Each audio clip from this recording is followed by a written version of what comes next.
Good afternoon, everyone, and welcome to our December 2021 WatchGuard Update webinar.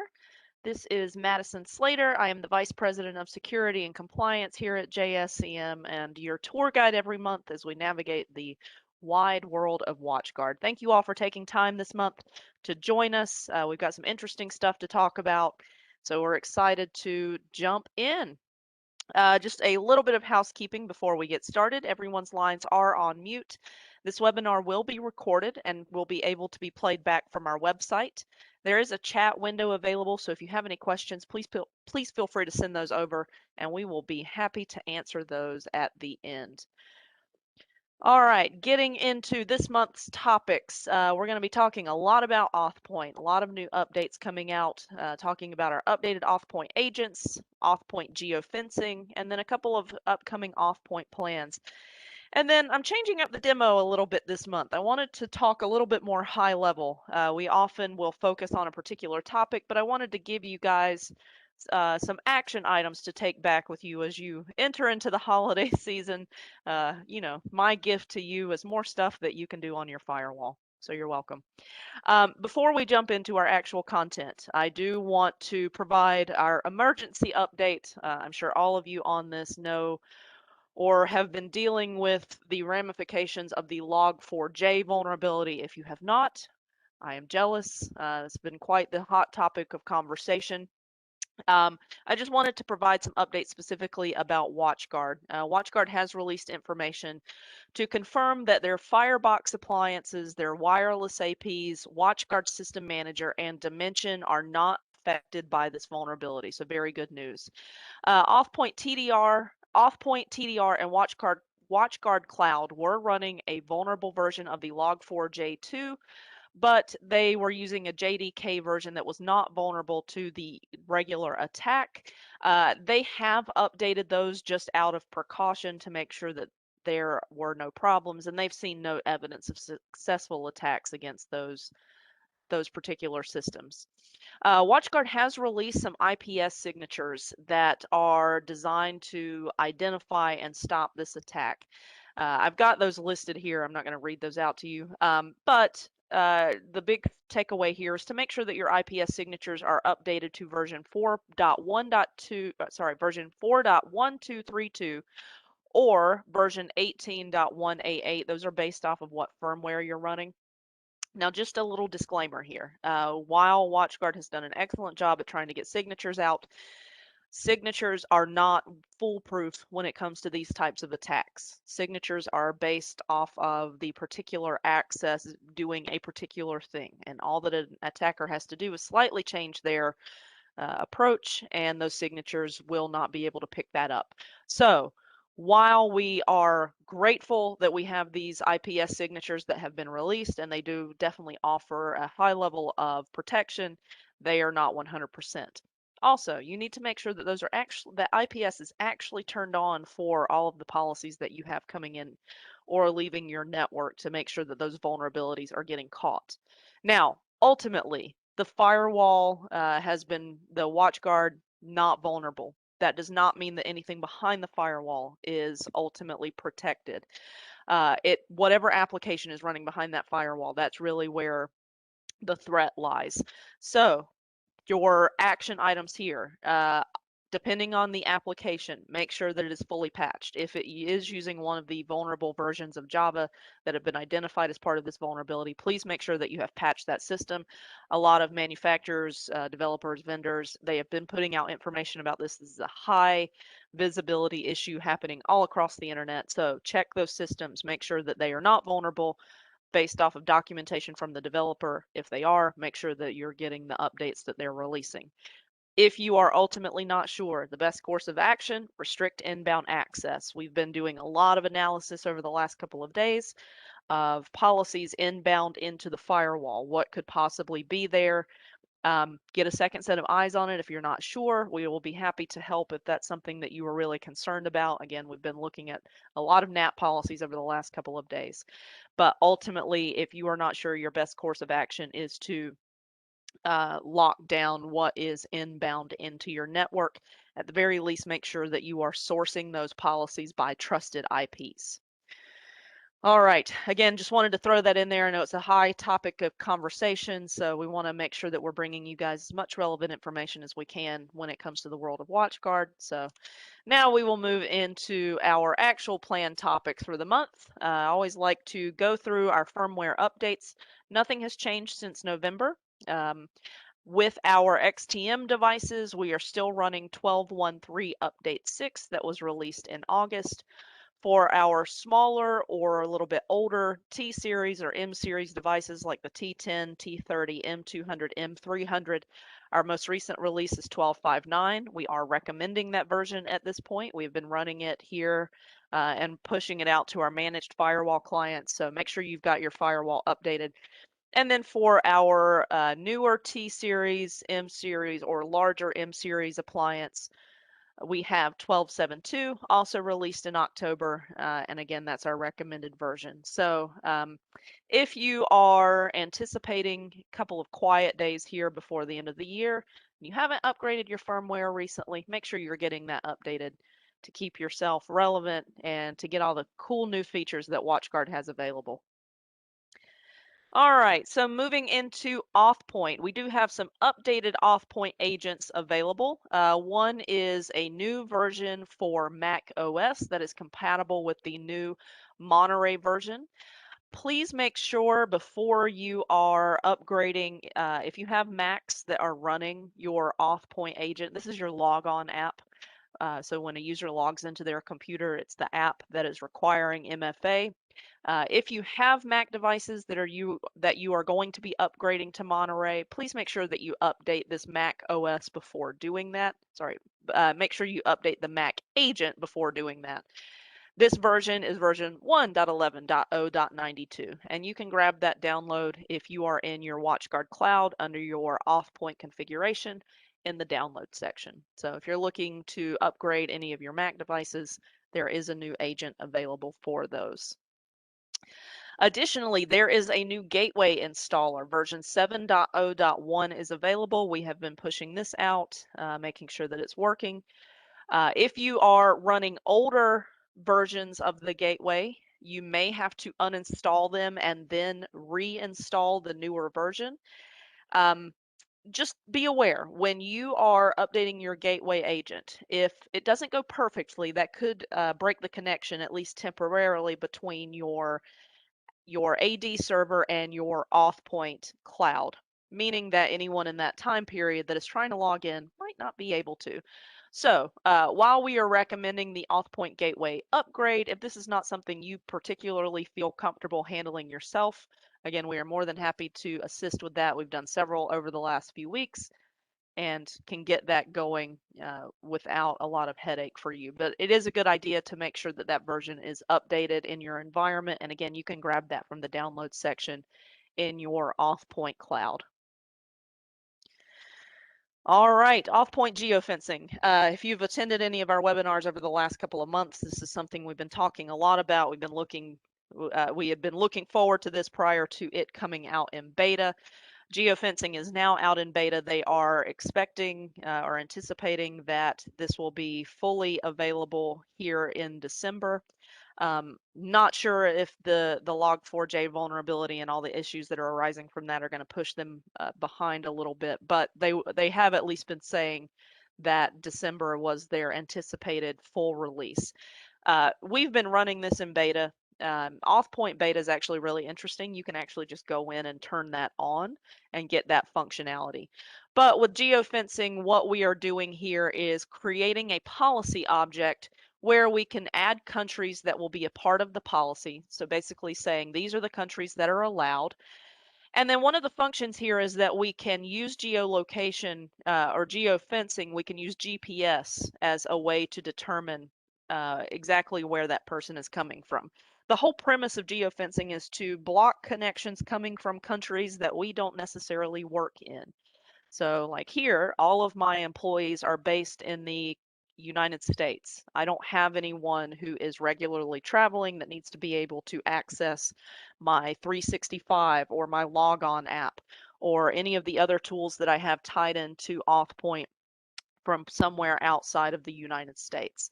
So I can use geofencing to stop that connection. Now, something here just to be aware of, this allow location data with low accuracy. When you don't have that turned on, it means that there has to be high accuracy pickup of where the person is. That I have found it's very particular. So while it is more secure, depending on how that person is connecting, when we are forcing that high accuracy, we have seen that it will kill some of those connections.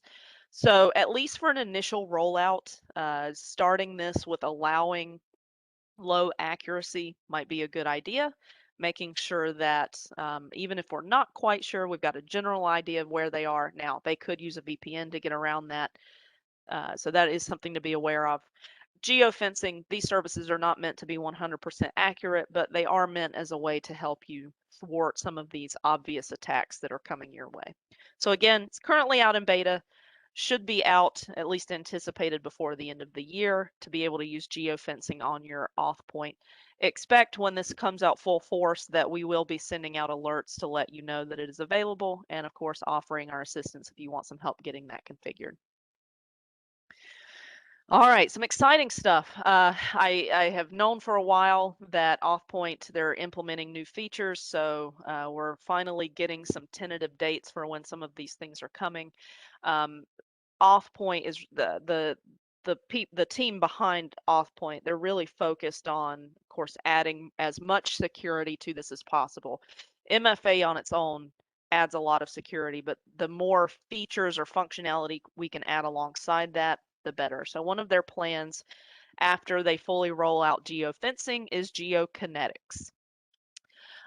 With Geo-Kinetics, what we are doing is looking at when the user connects, where they're connecting from, and using that to correlate, is that accurate? So this is also sometimes known as geovelocity or impossible locations or impossible transitions. What Geokinetics does is it keeps track of the last successful authentication for that user. So when we have a user, let's say we've got someone who's in Seattle and they authenticate at 9:05, and then we see another authentication attempt from them from San Diego at 9:30, obviously no one, unless I guess you have a Star Trek transporter, can make the jump that quickly. So with Geokinetics, it's going to keep track of that. So let's say the second authentication is successful. Somehow the attacker has gained access to the user's credentials. They did, let's say, a push notification. Your user wasn't paying attention. They accepted it. Whatever led to that, the authentication has been accepted. With Geokinetics, even if the authentication is successful, access to the resource that they're trying to get to would be denied because from the back end, AuthPoint is going to say, no, that's not feasible. You can't get there that quickly. You will be able to make exceptions to this, so things like VPN access, all of that will be built in. The anticipated beta start for this is Q1 of 2022, so definitely be on the lookout as we see that rolled out and we start to test it. What our feedback is, we always love to share that with you as much as possible. And then another piece that they have coming is AuthPoint Geocorrelation. So with this, what we're trying to do is avoid attacks that are using social engineering. So what this is going to do is analyze the location of the mobile device versus where their computer is. So this is specifically focused on push notifications. So let's say that my mobile phone is in Portugal. This is the example that they used in the partner webinar, and I thought it was funny, so I shared it with you guys. Let's say that my mobile phone is in Portugal, but my computer is showing that I am trying to connect from Russia. Obviously, those two devices are not in the same part of the world.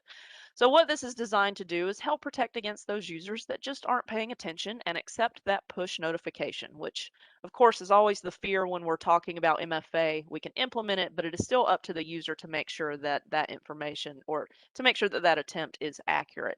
So this is going to help protect us against those users who just hit accept and aren't paying attention.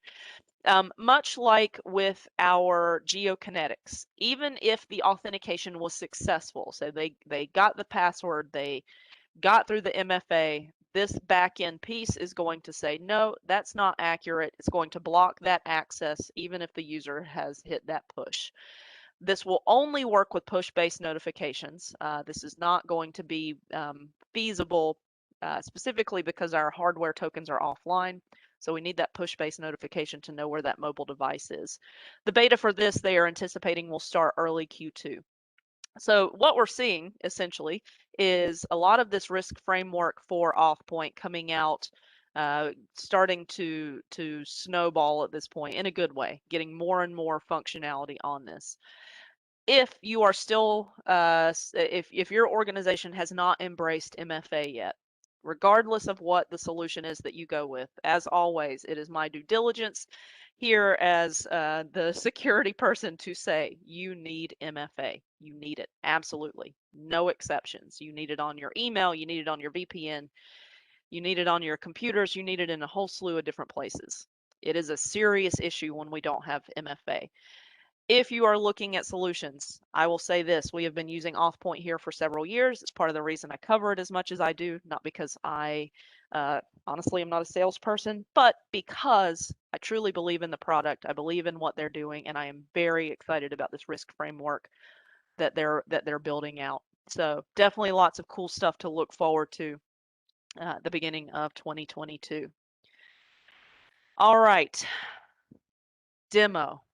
Stopping ransomware at the firewall. So any of you that have attended our any of you that have attended our webinars in the past know that I typically focus on a particular topic. Here's how you configure application control. Here's how you configure SD-WAN. What I wanted to talk about this month as we wrap up the year is how to put some of those things together. Of course, one of the biggest concerns that we hear from, it's one of the biggest concerns we have here, the dreaded R word, ransomware.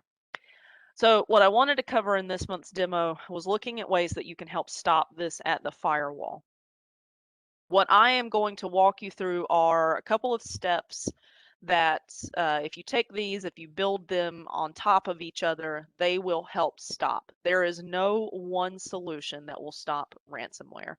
Regardless of whether it is WatchGuard or another product out there, there is not one particular thing that can stop it. It's what makes ransomware so nasty. But by layering our approach, we can help protect our network against this really bad thing that none of us want to deal with.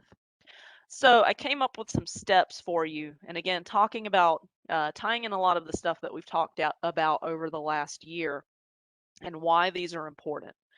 So the first thing when we're dealing with worry about ransomware is protecting our outbound access. Now, a lot of times when we think ransomware, when I've had these conversations, people are very concerned about what can get into their network. And I think when we talk about it from that perspective, we're thinking about, what do I have natted in? So like inbound RDP.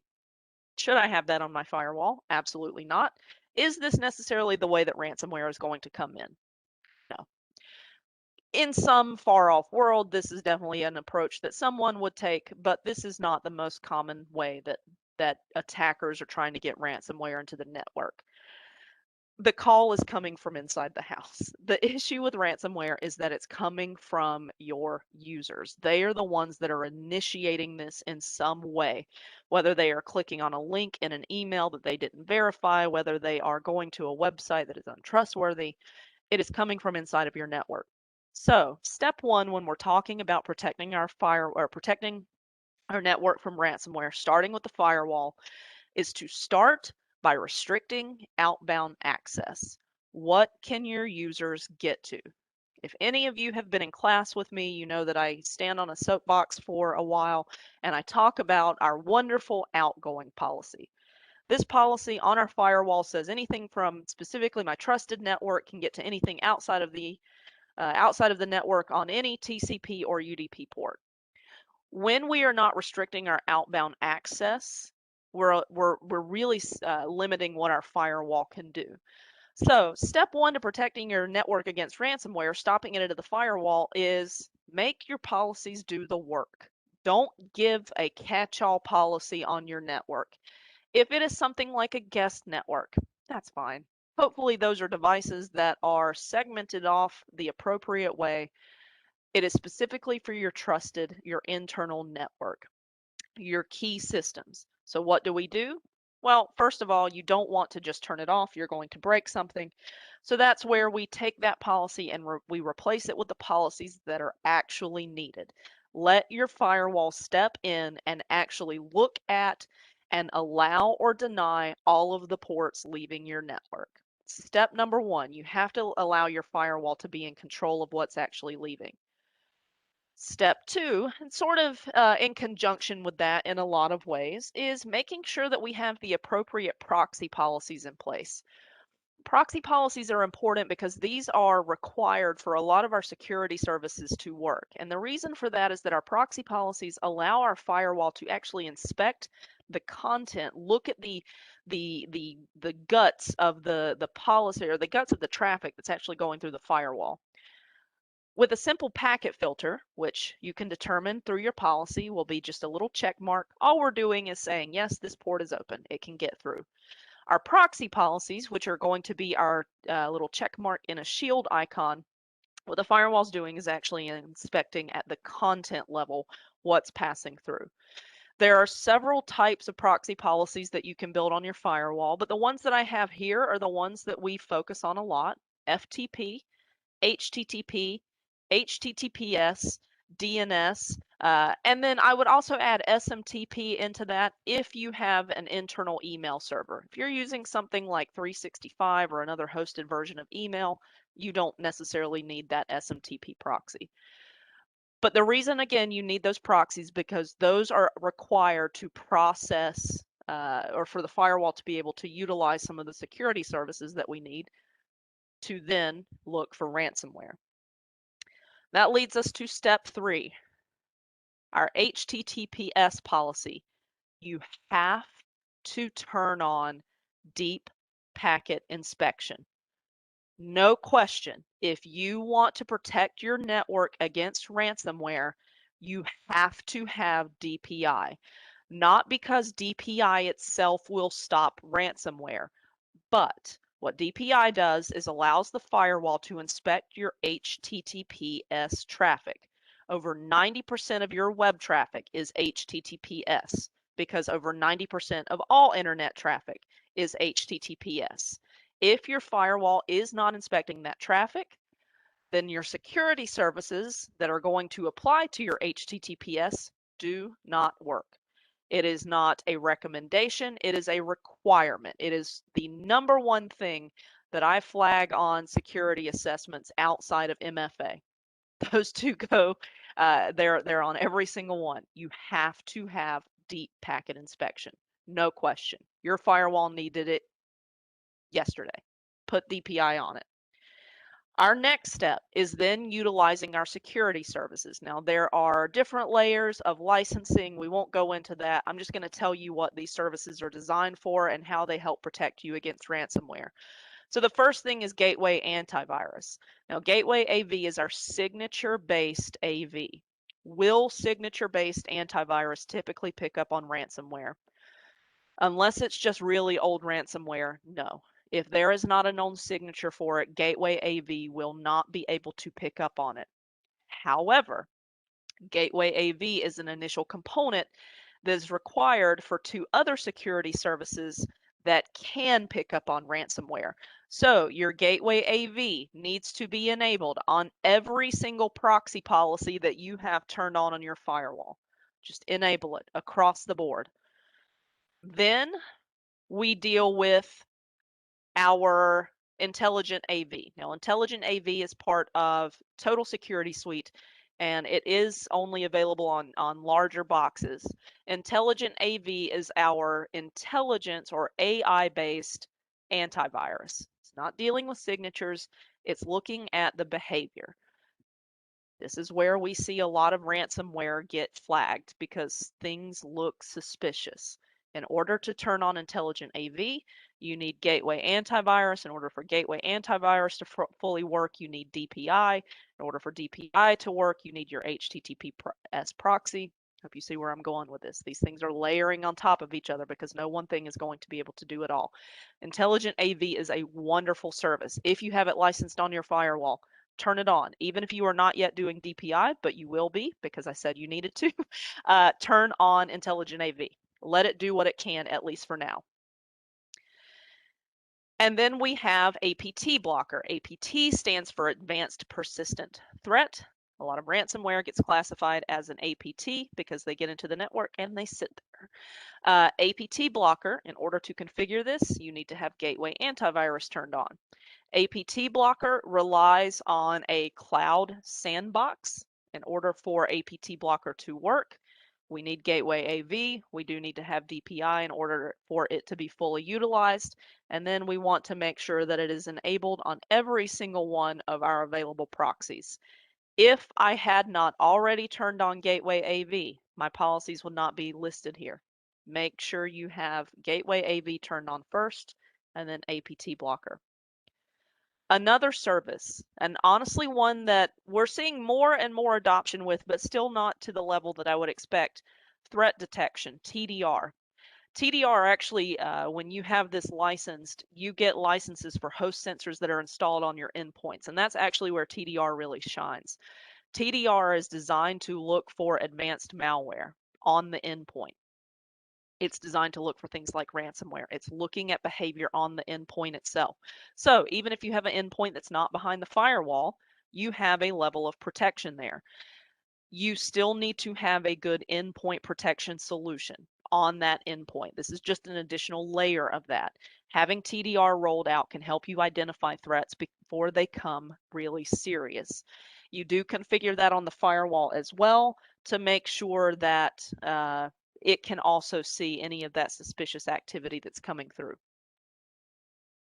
And then finally, one of the things that can really help you when you're talking about ransomware is making sure that your network is segmented. And this is something that the firewall can absolutely be responsible for. If you have a flat network, if all of your devices are part of the same interface, part of the same subnet, this is where ransomware gets really nasty. I infect my computer and it can talk to the servers, all of the other computers in my office. That's it.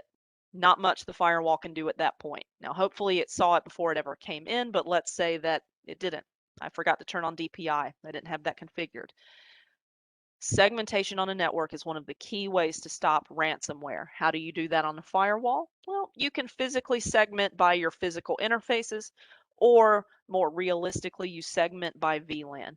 Making sure that your network is not flat, making sure that all devices can't see each other. The reason we like segmenting from the firewall and not necessarily doing ACLs and things like that on the switch, I can write policies and I can log the traffic and I can use my security services between those networks.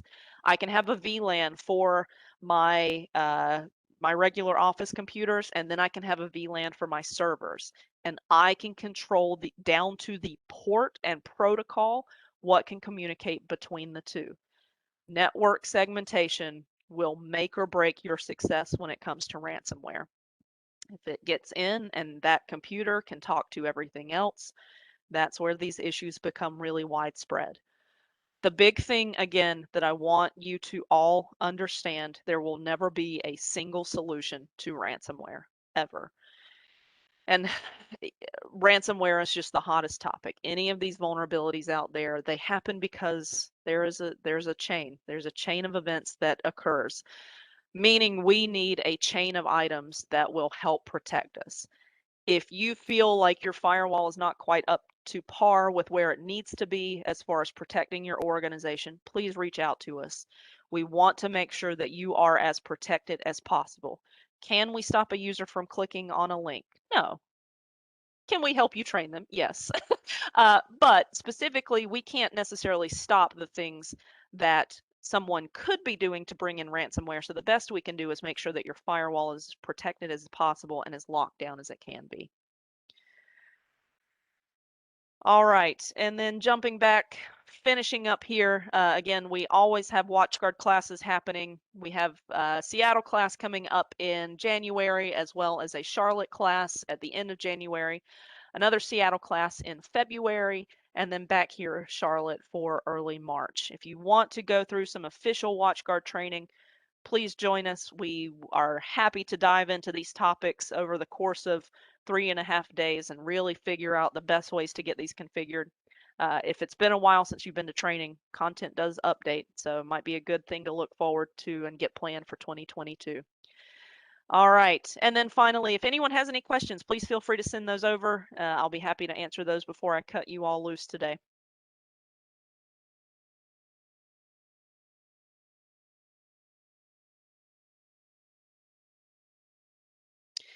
All right, no questions, it looks like. If you have any follow-up questions, please feel free to send me an email. Thank you all so much for attending.